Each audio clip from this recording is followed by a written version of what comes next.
Cadre. నిజంగా ఇంత కమిటెడ్గా ఒక ఉద్యమాన్ని మనస వాచ కర్మన దీన్ని ఎట్టి పరిస్థితుల్లోనూ కూడా ఈ ఉద్యమంను ఈ స్ఫూర్తిని ప్రజలు ఇక్కడ చెప్పే ఈ గళాన్ని ఖచ్చితంగా వినిపించేట్టుగా చేయాలి. రాష్ట్ర ప్రభుత్వం మెడలు వంచాలి. ఆ నిర్ణయం వెనక్కి తీసుకునేట్టుగా రాష్ట్ర ప్రభుత్వం మీద ఒత్తిడి తీసుకుని రావాలి అని చెప్పి పట్టుదలతో ఇంత గొప్ప ఉద్యమం చేసిన చరిత్ర బహుశా రాష్ట్రంలో ఎప్పుడూ కూడా జరిగి ఉండదు. నిజంగానే అందరికీ కూడా ఇక్కడ నుంచి మొదలు పెడితే గ్రామ స్థాయిలో ఉన్న ప్రతి కార్యకర్త దగ్గర వరకు కూడా ప్రతి ఒక్కరికి కూడా మనస్ఫూర్తిగా కృతజ్ఞతలు అభినందనలు రెండు కూడా తెలియజేస్తా ఉన్నాను. దాదాపుగా 1,04,11,136 సంతకాలు ప్రతి జిల్లా నుంచి బయలుదేరిన ఈ నెంబరు మన దగ్గరికి వచ్చిన నెంబరు ఈరోజు గవర్నర్ గారికి మనం చూపించబోయే ఈ సంతకాలు ఆల్రెడీ బహుశా చూపించే కార్యక్రమం బహుశా మొదలై ఉంటుంది. ఆల్రెడీ బండ్లను మనం ఫ్లాగ్ ఆఫ్ చేసినాము. ఆ బండ్లన్నీ గవర్నర్ గారి ప్రెమిసెస్కు ఆల్రెడీ చేరాయి.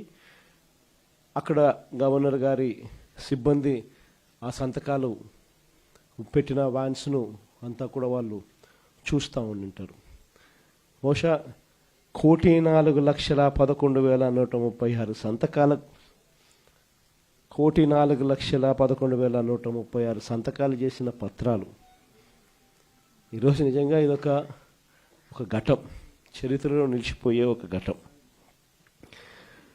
ఈరోజు నిజంగా చంద్రబాబు నాయుడు గారు తన ఈ మధ్యకాలంలోనే మొన్ననే కలెక్టర్ల సదస్సు జరుగుతూ ఉన్నప్పుడు తన నోట్లో నుంచి వచ్చిన కొన్ని మాటలు ఆశ్చర్యం కలిగించాయి.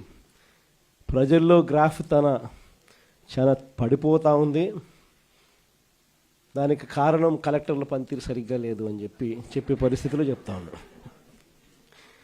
పొద్దున పేపర్ చదివితే అయ్యో అని మొత్తుకున్నట్టు. కలెక్టర్ల గ్రాఫ్ బాగలేక కాదు స్వామి, నీ గ్రాఫ్ బాగలేక పడిపోతా ఉంది. నీదేనే నీకు అర్థం కావడంలా. నీ హయాంలో నువ్వు వచ్చిన తర్వాత ప్రజలకు ఏదైనా మంచి జరిగిందా అని అంటే ఒకటే మంచి జరగల. చంద్రబాబు నాయుడు గారు ఈ 18 నెలల కాలంలో దాదాపు 18 నెలలే ఉంది. ఈ బడ్జెట్ వస్తే మూడో బడ్జెట్ ప్రవేశపెడతా ఉన్నాడు. ఈ మార్చిలో తాను ప్రవేశపెట్టబోయేది 3వ బడ్జెట్. అంటే మొత్తం 5 బడ్జెట్లు ప్రవేశపెట్టే అవకాశం ఈ ముఖ్యమంత్రికైనా ఉంటుంది. అలాంటిది 3వ బడ్జెట్ ప్రవేశపెడతా ఉన్నాడు ఈ మార్చిలో. అంటే 2 బడ్జెట్లు అయిపోయినాయి, అంటే 2 సంవత్సరాలు అయిపోయినాయి. ఈ మార్చి వచ్చేసరికి 3వ బడ్జెట్ కూడా ప్రవేశపెడతా ఉన్నాడు. మరి ఈ 2 సంవత్సరాలు ఈ కాలంలో 2 బడ్జెట్లు ప్రవేశపెట్టి దాదాపుగా 2 సంవత్సరాలు అయిపోవస్తా ఉన్న ఈ కాలంలో ప్రజలకు ఏదైనా మంచి జరిగిందా అని అంటే బోర్డు సున్నా కనిపిస్తుంది. అంతవరకు ప్రజలకు అందుబాటులో ఉండే అన్ని స్కీములు రద్దయిపోయినాయి. మన ప్రభుత్వ హయాంలో టెన్షన్గా ప్రతి నెల బహుశా ఏ ప్రభుత్వంలో ఎప్పుడు జరిగిండదేమో ఏ నెల ఏ స్కీమ్ ఇవ్వబోతున్నాము, ఏ నెల ఏ బటన్ నొక్కబోతున్నాము అని చెప్పి ముందుగానే ప్రజలకి క్యాలెండర్ ఇచ్చి ఆ క్యాలెండర్ను అమలు చేసిన పరిస్థితి బహుశా దేశ చరిత్రలో ఎక్కడ కూడా బహుశా జరిగిండదు.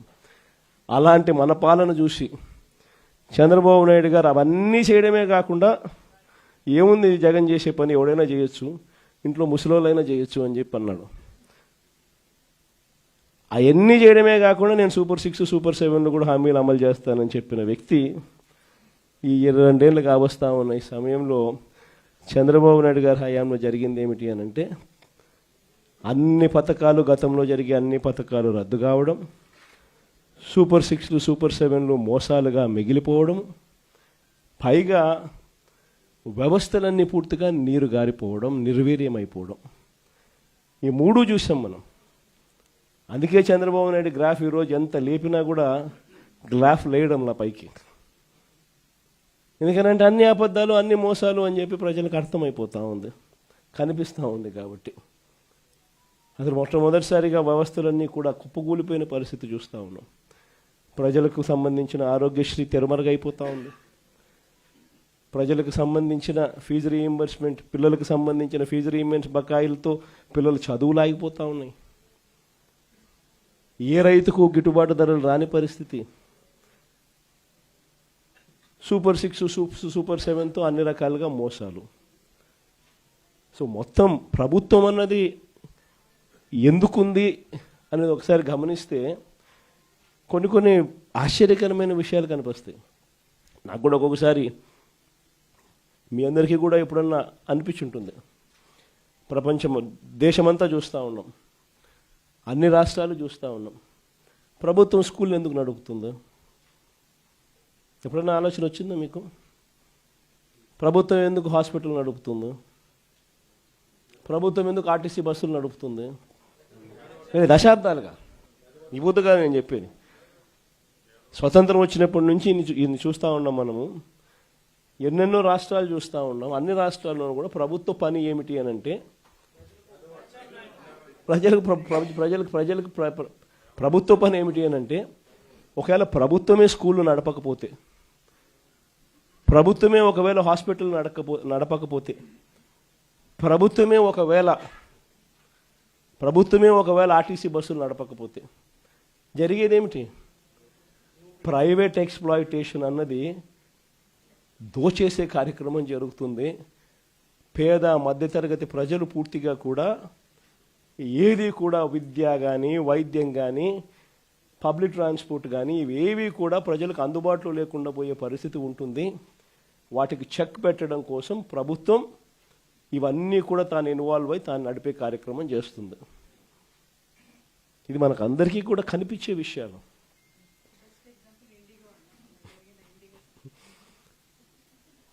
ఒకవైపున అన్ని వ్యవస్థలు, ఒకవైపున ఇక్కడ ఈరోజు చూస్తే అన్ని కుప్పకూలిపోయిన పరిస్థితులే. గవర్నమెంట్ స్కూల్ ఎందుకు నడుపుతా ఉన్నది అని చెప్పి అనుకునే ముఖ్యమంత్రి బహుశా చంద్రబాబు నాయుడు తప్ప ప్రపంచ చరిత్రలో ఎవడు ఉండడు. గవర్నమెంట్ హాస్పిటల్ ఎందుకు నడుపుతుంది అని చెప్పి అనుకునే మనిషి ఒక చంద్రబాబు నాయుడు తప్ప ప్రపంచ చరిత్రలో ఏది ఉండడు. మనం ఉన్నాం కాబట్టి ఆర్టీసీ కనీసం బతికింది. కార్మికులందరినీ గవర్నమెంట్లో విలీనం చేశాం కాబట్టి.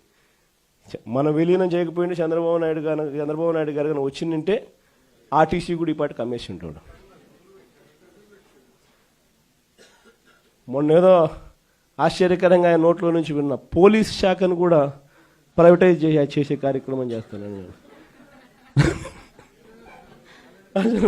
అసలు ఏ స్థాయిలోకి వస్తున్నాడు అని అంటే, లా అండ్ ఆర్డర్ అనేది గవర్నమెంట్ ఎందుకు నడుపుతుందంటే దానికి కొన్ని కారణాలు ఉన్నాయి. ప్రైవేట్ ఎక్స్‌ప్లాయిటేషన్ ఉండకూడదు అని. స్కూల్ ఎందుకు నడుపుతుంది గవర్నమెంట్ అంటే కొన్ని కారణాలు ఉన్నాయి. ప్రైవేట్ ఎక్స్‌ప్లాయిటేషన్ ఉండకూడదని. హాస్పిటల్ గవర్నమెంట్ ఎందుకు నడుపుతుందంటే కొన్ని కారణాలు ఉన్నాయి. ప్రైవేట్ ఎక్స్‌ప్లాయిటేషన్ ఉండకూడదు అని. బస్సులు ఎందుకు నడుపుతుందని అంటే దానికి కారణాలు ఉన్నాయి. దానికి కారణాలు ఏమిటి అని అంటే పబ్లిక్ ట్రాన్స్పోర్ట్ విషయంగా పేదలు ఎక్స్‌ప్లాయిట్ కాకూడదు అని చెప్పి. అలాంటిది ఈరోజు అన్ని రకాలుగా ఈ వ్యవస్థ ఒకసారి గమనిస్తే అన్ని వ్యవస్థలు తిరోగమనమే. మరి అన్ని రకాలుగా వ్యవస్థలు తిరోగమనం. ఇంతకుముందు అమలవుతా ఉన్న పథకాలన్నీ రద్దు. నువ్వు చేస్తానని చెప్పినటువన్నీ మోసాలు. మరి ఇన్ని ఘనకార్యాలు నువ్వు చేసినప్పుడు కలెక్టర్ల సదస్సులో నువ్వు కూర్చొని మీ పనితీరు బాగలేదు కాబట్టి ఆయన ప్రభుత్వం మీద చెడ్డ పేరు వస్తుందని చెప్పి నువ్వు చెప్పడం అంటే అసలు ఇంకా వాళ్ళంతా పోయి తలకాయ బండకేసుకుని కొట్టుకోవాలి. ఆ స్థాయిలో ఈ మనిషి బుర్ర పనిచేయడం లేదు, చంద్రబాబు నాయుడు గారి బుర్ర. నిజంగా ఈరోజు 1,04,11,136 సంతకాలు, ఒక హిస్టరీ. నిజంగా ప్రతి సంతకము కూడా ఎక్కడా కూడా పొరపాటు జరగకూడదని, ప్రతి సంతకము సిన్సియారిటీతో ఈ నిర్ణయం వ్యతిరేకిస్తూ అక్టోబర్ 7వ తారీఖున ఉద్యమానికి మనం కార్యాచరణ చేశాం. మీ అందరికీ గుర్తుండే ఉంటుంది. అక్టోబర్ 7వ తారీఖున మొట్టమొదటి బీజం పడింది. అక్టోబర్ 9వ తారీఖున నర్సీపట్నం మెడికల్ కాలేజీని నేను సందర్శించిన. అక్టోబర్ 7వ తారీఖున ప్రజలకు ఉద్యమం గురించి, కార్యాచరణ గురించి వివరిస్తూ అక్టోబర్ 9వ తారీఖున నర్సీపట్నం మెడికల్ కాలేజీని నేను సందర్శించిన. దాని తర్వాత అక్టోబర్ 10వ తారీఖు నుంచి డిసెంబర్ 10 దాకా ప్రతి గ్రామంలోనూ, ప్రతి పట్టణంలోనూ, వార్డుల్లోనూ రచ్చబండ కార్యక్రమాన్ని నిర్వహిస్తూ ప్రజలకు ఈ మెడికల్ కాలేజీల విషయంలో, ప్రైవేటీకరణ విషయంలో ప్రజలు నష్టపోతూ ఉన్నది ఏమిటి అని చెప్పి సువివరంగా ఎక్స్ప్లెయిన్ చేస్తూ, ప్రజలను ఈ సంతకాల సేకరణలో భాగస్వాములను చేస్తూ, ప్రజలు ఏ రకంగా చంద్రబాబు నాయుడు తీసుకుంటా ఉన్న ఈ నిర్ణయాల వల్ల నష్టపోతారు, ప్రజలు ఎలా నష్టపోతారు అని చెప్పి సువివరంగా ప్రజలకు ఎక్స్ప్లెయిన్ చేస్తూ జరిగిన కార్యక్రమం ఇది. నిజంగా ఒక ప్రైవేట్ మెడికల్ కాలేజ్ జిల్లా కేంద్రంలో ఒక గవర్నమెంట్ మెడికల్ కాలేజ్ ఒక జిల్లా కేంద్రంలో వస్తే అక్కడ ఉట్టి మెడికల్ కాలేజీలో ఉన్న సీట్లే కాదు, ఆ సీట్ల వల్ల లోకల్గా మన పిల్లలు గవర్నమెంట్ డాక్టర్లుగా అక్కడే కనిపిస్తారు అనేది ఒక ఆస్పెక్ట్ అయితే, ప్రైవేట్ కన్నా తక్కువ ధరకే మన పిల్లలు చదివి బయటకు వచ్చే పరిస్థితి ఉంటుంది అన్నది ఒక ఆస్పెక్ట్ అయితే, అన్నిటికన్నా ఇంకా పెద్ద ఆస్పెక్ట్ ఏమిటి అని అంటే, ఈ మెడికల్ కాలేజీల వల్ల, వీటితో పాటు వచ్చే టీచింగ్ హాస్పిటల్ వల్ల, ఆ ప్రతి మెడికల్ కాలేజీ వల్ల, ఆ టీచింగ్ హాస్పిటల్ వల్ల ఏకంగా మల్టీ స్పెషాలిటీ, సూపర్ స్పెషాలిటీ సేవలు ప్రజలకు ఉచితంగా హాస్పిటల్లో అందుబాటులోకి రావడం. అంటే మా కడప అయితే ఫర్ ఇన్స్టెన్స్ ఒక ఎగ్జాంపుల్, బహుశా ఏది తీసుకున్నా కూడా ఇదే మాదిరిగానే ఉంటుంది. ఒక జిల్లా కేంద్రంగా ఒక మెడికల్ కాలేజ్ తీసుకొచ్చినాం అంటే ఒక 70 కిలోమీటర్లు ఇటు అటుగా మొత్తం జిల్లాలోని అన్ని ప్రాంతాలు కూడా కనెక్ట్ అవుతాయి. అక్కడ ఒక మెడికల్ కాలేజ్ వస్తే, సూపర్ స్పెషాలిటీ హాస్పిటల్ అక్కడనే అవైలబిలిటీలోకి వస్తే, ఆ మల్టీ స్పెషాలిటీ హాస్పిటల్ అందుబాటులోకి తీసుకొని రావడం వల్ల, ఆ హాస్పిటల్లో ఉచితంగా పేదలకు ఈ సేవలన్నీ అందుబాటులోకి రావడం వల్ల ప్రైవేట్ ఎక్స్ప్లాయిటేషన్ అనేది పూర్తిగా జీరో అయిపోతుంది. రేపు పొద్దున ఎవడు ప్రైవేట్ హాస్పిటల్కి పోడు, గవర్నమెంట్ హాస్పిటల్లో ఫ్రీగా చేసి పెడతా అంటే నువ్వేదో రీజనబుల్గా ఛార్జ్ చేస్తే నీ దగ్గరకు వస్తారు తప్ప, నువ్వు 2 లక్షలు 4 లక్షలు 5 లక్షలు అంటే ఎవడొస్తాడు? నీ దగ్గరికి పోవడం కన్నా గవర్నమెంట్ హాస్పిటల్లో, మా గవర్నమెంట్ టీచింగ్ హాస్పిటల్లో బ్రహ్మాండంగా ఉన్నారు అసిస్టెంట్ ప్రొఫెసర్లు అందరూ పోస్ట్ గ్రాడ్యుయేట్స్ చదివిన వాళ్ళు, అసిస్టెంట్ ప్రొఫెసర్స్ అందరూ post graduate students, lecturers, medical వృత్తిలో డిగ్రీలు పొందిన వాళ్ళు బ్రహ్మాండంగా ఫ్రీగా ట్రీట్ చేస్తా అంటే నీ దగ్గరికి ఎందుకు వస్తామయ్యా అని చెప్పి ప్రైవేట్ ఎక్స్ప్లాయిటేషన్కు పూర్తిగా చెక్ పడే కార్యక్రమం. ఈ వివరాలన్నీ కూడా సువివరంగా ఈ రచ్చబండ కార్యక్రమాలలో ఎక్స్ప్లెయిన్ చేస్తూ, ప్రజలను భాగస్వాములను చేస్తూ, వాళ్ళ సంతకాలు తీసుకుంటూ, ప్రతి ఒక్కరూ వచ్చి స్వయంగా ప్రతి పేపర్ మీద సంతకం పెట్టి వాళ్ళ టెలిఫోన్ నెంబర్ కూడా రాసి ఏమాత్రం భయపడకుండా ప్రతి ఒక్కరూ కూడా దాదాపుగా 1,04,11,136 మంది పత్రాలు, అందులో వాళ్ళ సంతకాలతో పాటు వాళ్ళ ఫోన్ నెంబర్లతో సహా ధైర్యంగా ఈ నిర్ణయాన్ని మేము వ్యతిరేకిస్తున్నాము, ప్రభుత్వం మెడలు వంచైనా సరే ఈ నిర్ణయం వెనక్కి తీసుకునేట్టుగా ప్రెజర్ తీసుకుని వచ్చేదానికోసం మేమంతా సన్నద్ధంగా ఉన్నామని చెప్పి ఏకంగా ధైర్యంగా ముందుకు వచ్చి సంతకాలు చేసినారు. ఈ కార్యక్రమం అక్టోబర్ 10 నుంచి డిసెంబర్ 10 వరకు జరిగింది. నవంబర్ 12వ తారీఖున నియోజకవర్గ కేంద్రాలలో ర్యాలీలు నిర్వహించడం.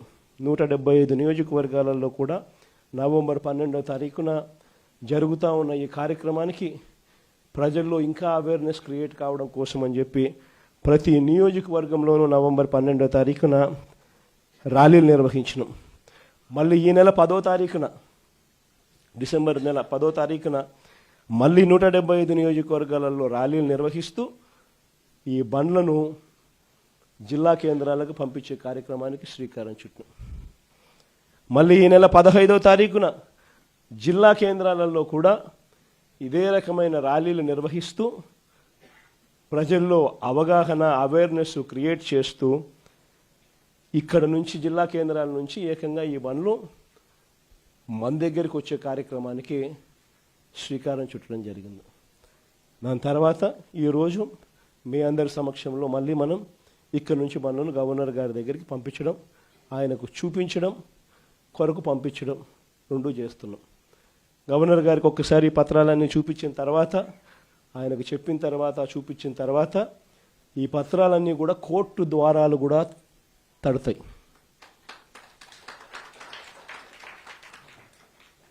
కోటి 4 లక్షల సంతకాలు చేసిన ఈ డాక్యుమెంట్స్ అన్నీ కూడా భద్రంగా కోర్టు ద్వారాలు కూడా తడతాయి.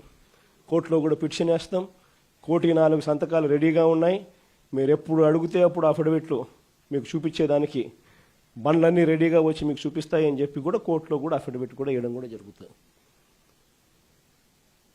ఇంతటితోనే చంద్రబాబు నాయుడు జ్ఞానోదయం వస్తుందని నేను అనుకోవడం లేదు, ఎందుకంటే కొంచెం చర్మం అందం కాబట్టి ఇంతటితో కూడా వస్తుందని నేను అనుకోవడంలా. ఎందుకంటే మామూలుగా మీకు గుర్తుండే ఉంటుంది, పూర్వం మనం ఎప్పుడో నేను చిన్నప్పుడు జనార్దన్ రెడ్డి గారు ప్రైవేట్ మెడికల్ కాలేజ్ ఇచ్చినారు అని చెప్పి ఏకంగా ముఖ్యమంత్రి పదవి నుంచి ఆయన రాజీనామా చేయాల్సి వచ్చింది.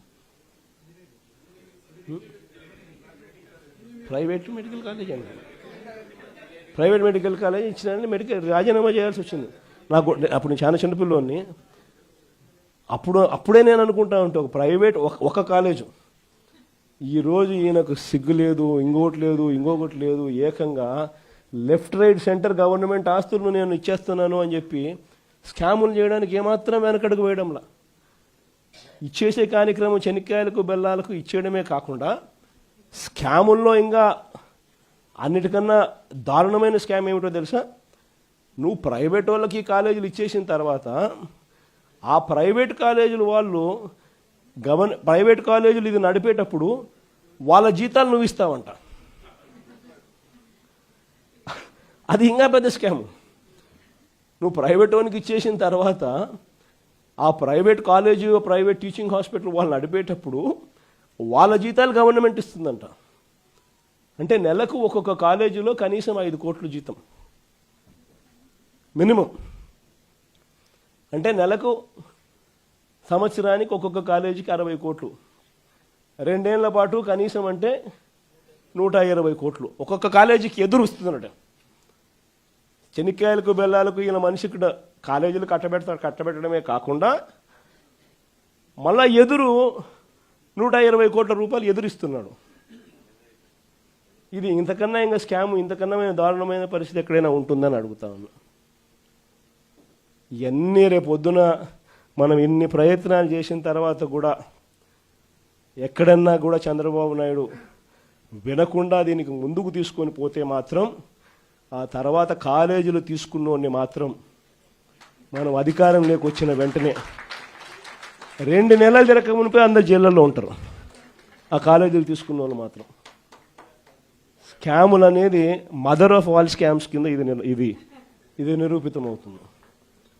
అంతటి దారుణంగా ప్రజలకు నష్టం జరుగుతుందని కనిపిస్తూ ఉన్నా కూడా ప్రజలు దీనివల్ల ఉచితంగా వైద్యం పొందే అవకాశం పోతుందని తెలిసినా కూడా మన పిల్లలకు తక్కువ ధరకే, ప్రైవేట్ కన్నా చాలా తక్కువ ధరకే మన పిల్లలకు మెడికల్ కాలేజీలలో సీట్లు వచ్చి చదువులు అందుబాటులో ఉంటాయని తెలిసినా కూడా ఏమాత్రం ఖాతరు చేయకుండా చంద్రబాబు చేస్తూ ఉన్న ఈ తీరుకు చంద్రబాబు నాయుడుకు గట్టి గుణపాఠం మాత్రం ఖచ్చితంగా తగులుతుంది.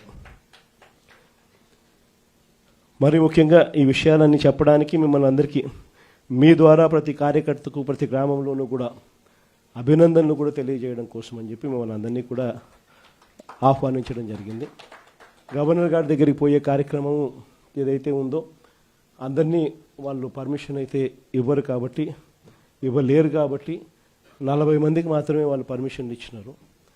సో 40 మంది జిల్లా అధ్యక్షులు, ఎమ్మెల్యేలు, ఎంపీలు వీళ్ళే వాటికి సరిపోతుంది.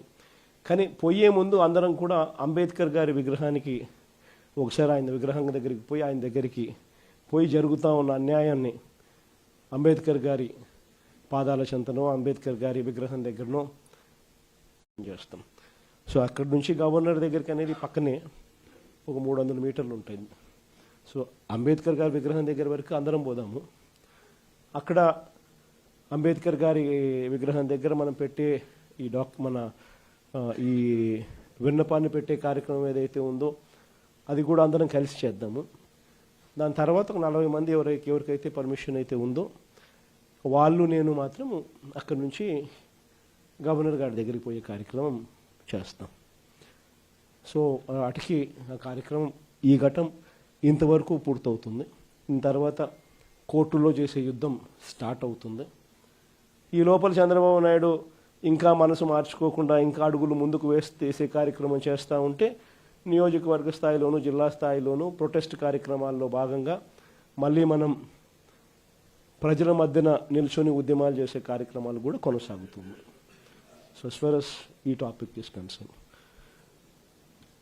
అంటే బై అండ్ లార్జ్ ఇది చెప్పడానికి. Thank you. దృష్ట్యా బీసీలకు జరుగుతున్న అన్యాయాల దృష్ట్యా 1937లో బ్రిటిష్ కాలంలో లెక్కించబడినటువంటి బీసీల గణన నేటికి తెరపడినట్టుగా మనకు అనిపిస్తూ ఉంది. కేంద్ర ప్రభుత్వం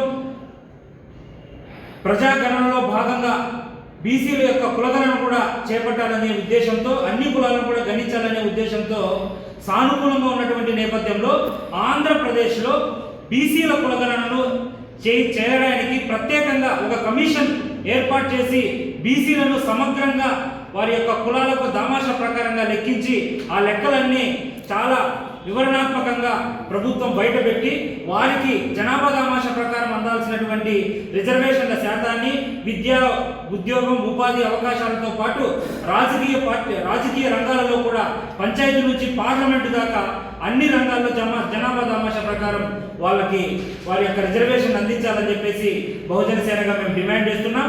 ఇదే నేపథ్యంలో మహిళలకు, బీసీలో ఉన్నటువంటి మహిళలకు కూడా సబ్ కోటా కూడా అమలు చేయాలనే ఉద్దేశంతో కూడా మేము ప్రభుత్వాన్ని డిమాండ్ చేస్తున్నాం. ఈ నేపథ్యంలో జరుగుతున్న పరిణామాల దృష్ట్యా ఆంధ్రప్రదేశ్ రాష్ట్రంలో ఎలక్షన్స్ నోటిఫికేషన్ విడుదల చేయడం అనేది స్థానిక సంస్థలకు, ఈ స్థానిక సంస్థల ఎలక్షన్స్కు ఏమాత్రం బీసీల పైన చిత్తశుద్ధి, నిజాయితీ, వారి అభివృద్ధిని కాంక్షించబడులైతే వెంటనే ఎలక్షన్స్ యొక్క నోటిఫికేషన్ను వాయిదా వేసుకొని బీసీల యొక్క కులగణన చేసిన తరువాత ఎలక్షన్స్కి వెళ్ళాలని చెప్పేసి మేము ప్రభుత్వాన్ని కోరుతున్నాం. ఈ నేపథ్యంలోనే బీసీల పైన జరుగుతున్నటువంటి ఎన్నో దాడులు, బీసీల పైన రాజకీయంగా అమాయకులైనటువంటి బీసీలను అడ్డం పెట్టుకొని వాళ్ళను చంపడము, వాళ్ళని చాలా రీతిలో హింసించడం జరుగుతుంది. ఏ రకంగా ఎస్సీ ఎస్టీలకు ఒక అట్రాసిటీ యాక్ట్ చట్టం వాళ్ళకు భరోసాగా ఉందో అదే రకంగా బీసీలకు కూడా దేశవ్యాప్తంగా ఒక రక్షణ చట్టం అవసరమనే ఉద్దేశంతో మేము ప్రభుత్వం ముందుంచబోతున్నాం. ఏదైతే కూటమి ప్రభుత్వం ఎన్నికల మేనిఫెస్టోలో ఏదైతే డిమాండ్ వాళ్ళకి ఇచ్చారో, హామీ ఇచ్చారో, ఆ రాష్ట్ర ప్రభుత్వం వెంటనే బీసీలకు రక్షణ చట్టాన్ని కూడా అమలు చేయాలని మేము డిమాండ్ చేస్తున్నాం. ఈ నేపథ్యంలో రాష్ట్ర వ్యాప్తంగా డిసెంబర్ 29వ తేదీ ఆయా బీసీ ప్రజా సంఘాల ఆధ్వర్యాలలో అన్ని మండల కలెక్టరేట్ల దగ్గర కూడా పెద్ద ఎత్తున ఈ డిమాండ్స్ తోటి నిరసన కార్యక్రమాలు చేయాలని చెప్పేసి మేము తిరుపతి వేదికగా మీ అందరికి కూడా విజ్ఞప్తి చేస్తున్నాం. ఈరోజు కూటమి ప్రభుత్వం, ముఖ్యమంత్రి చంద్రబాబు నాయుడు గారు రాష్ట్రంలో ఉన్న వైద్య కళాశాలన్నింటినీ పీపీపీ విధానంలో ప్రైవేటు వ్యక్తులకు అప్పచెప్పడానికి కార్యాచరణ పూర్తి చేశారు. ఇది కేవలం కార్పొరేట్ వ్యవస్థలను, కార్పొరేట్ వ్యక్తులను మన ప్రభుత్వంలోకి తీసుకొచ్చి ప్రభుత్వ ఆదాయాన్ని అంతా వాళ్ళకి కట్టబెట్టడానికి మాత్రమే. ఈ చంద్రబాబు నాయుడు గారు ఇంతకు మునుపటి జగన్మోహన్ రెడ్డి హయాంలో అప్పటి అధికార దుర్వినియోగం చేస్తున్నారని చెప్పి అప్పుడు ప్రైవేట్ కళాశాలన్నీ ప్రభుత్వ కళాశాలని ప్రైవేట్ పరం చేస్తున్నారని చెప్పి ఆ రోజు ఏదైతే పాదయాత్రలో కానీ ప్రతి ఒక్కసారి నినదించారో ప్రతిపక్ష నేతగా, అప్పుడు తప్పయింది. ఈరోజు పాలకపక్షంలో ఉన్నప్పుడు అది ఎలా ఒప్పయిందని చెప్పి నేను అడుగుతున్నాను.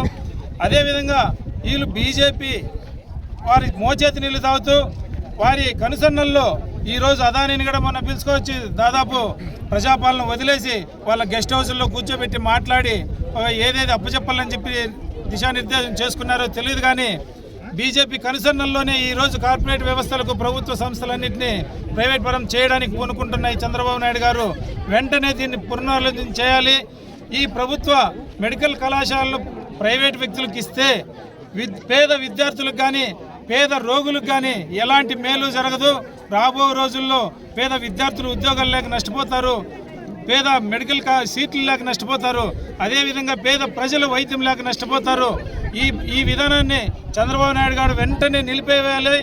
లేదంటే ఈ పీపీపీ విధానం ఇలాగే కొనసాగితే రాష్ట్ర వ్యాప్తంగా వివిధ రాజకీయ పార్టీలు కానీ, ఈరోజు రాష్ట్ర వ్యాప్తంగా చేస్తున్న సిపిఐ లాంటి ప్రోగ్రాములు కానీ, మేము కాంగ్రెస్ పార్టీగా కానీ ప్రతి ఒక్కటి పేదల పక్షాన నిలబడి పేద ప్రజల పాలిట మేము ఖచ్చితంగా నిలబడి మిమ్మల్ని నిలదీస్తామని చెప్పి ఈ సందర్భంగా నేను కాంగ్రెస్ పార్టీగా తెలియజేస్తున్నాను.